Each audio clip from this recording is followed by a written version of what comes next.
കുവൈത്തിലെ ജലീബിൽ metro medical ഗ്രൂപ്പിന്റെ അൽ മദ്കൂറി ഫാർമസിയും metro I പോയിന്റും പ്രവർത്തനം ആരംഭിച്ചു.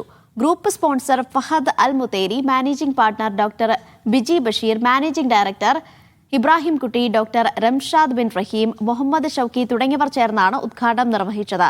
മെട്രോ മെഡിക്കൽ ഗ്രൂപ്പ് പ്രതിനിധികളും വിവിധ മത സാമൂഹിക നേതാക്കളും ചടങ്ങിൽ പങ്കെടുത്തു.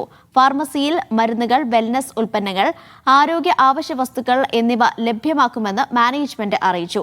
മെട്രോ ഐ പോയിന്റ് ശാഖയിൽ സമ്പൂർണ്ണ നേത്ര പരിശോധനകളും കാഴ്ച പരിശോധനാ സേവനങ്ങളും ഒരുക്കിയിട്ടുണ്ട്. ആധുനിക ഉപകരണങ്ങളുടെ സഹായത്തോടെ കണ്ണടകളും കോൺടാക്ട് ലെൻസുകളും ലഭ്യമാക്കുമെന്നും അറിയിച്ചു. ഡിജിറ്റൽ സംവിധാനങ്ങളുടെ ഭാഗമായി ഫാർമസി ഹോം ഡെലിവറി സേവനങ്ങളും ആരംഭിച്ചിട്ടുണ്ട്. കുവൈത്തിലെ വിവിധ പ്രദേശങ്ങളിൽ കൂടുതൽ മെട്രോ ഫാർമസികൾ തുറക്കാനാണ് പദ്ധതിയെന്ന് ഗ്രൂപ്പ് വ്യക്തമാക്കി.